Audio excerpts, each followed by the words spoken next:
Thank you, Chairman. Grateful for the question. On the first point, I visit schools very regularly, have done for many years. Recently, I've also visited schools in Rushcliffe, in Newark, and others, many in Mansfield, for obvious reasons. So that will continue, and I'll always enjoy those visits. I particularly, and always say this when I do visit primary schools in particular, always enjoy the atmosphere and the engagement and the conversations that we have, particularly in those assemblies where you get a really exciting range of questions, all the way from what's happening in the Middle East down to what pets have you got. Always makes for an enjoyable time. But on your particular point around Labour's policy around independent schools, and this is an important point for us to raise because it will have a huge impact on us in terms of place planning, in terms of the negative impact of displacement of children from those schools.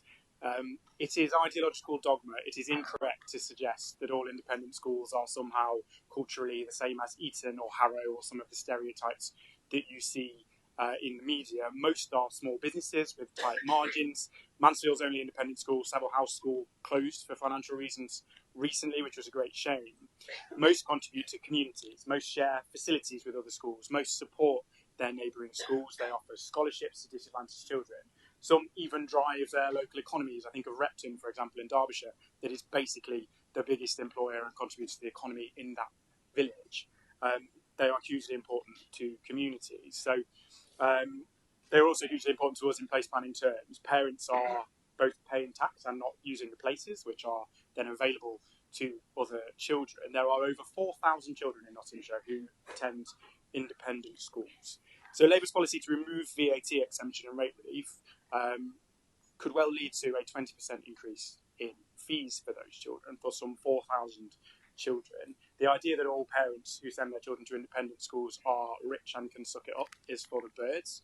The IFS independently have said that 7% of those parents will be driven to the state sector if these policies were introduced. That will be over 300 additional places that this council would have to find for children in our communities pretty much overnight. That will be hugely difficult, if even possible. Would also mean that some of Britain's best schools with the best outcomes would close because, as I've said, they are on very fine margins very often.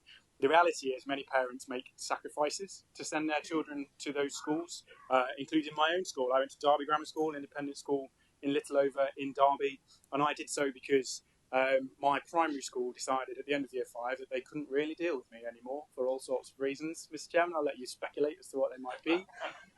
But effectively said, if you come back here for year 6, we don't know what we're going to do, and you need to go and find something that suits you. My parents sold their house, they sold their cars, they downsized, they cancelled our holidays in order to send me to that school, and that changed my life in many ways.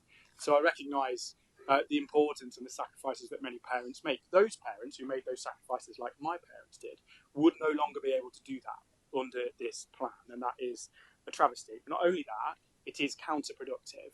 It will only exacerbate financial divides in our state school system. There will be massive competition for very limited places in grammar schools, for example, which will drive some children out of that opportunity. We'll go back to a postcode lottery where you have to invest in the very most expensive housing with inflated prices around the best schools, where then only affluent families can afford to live in places with catchments that can access the best quality education, pricing out poorer families from good schools. We're investing heavily in school places here at record levels, opening new schools, including SEND places. We're working incredibly hard to do that.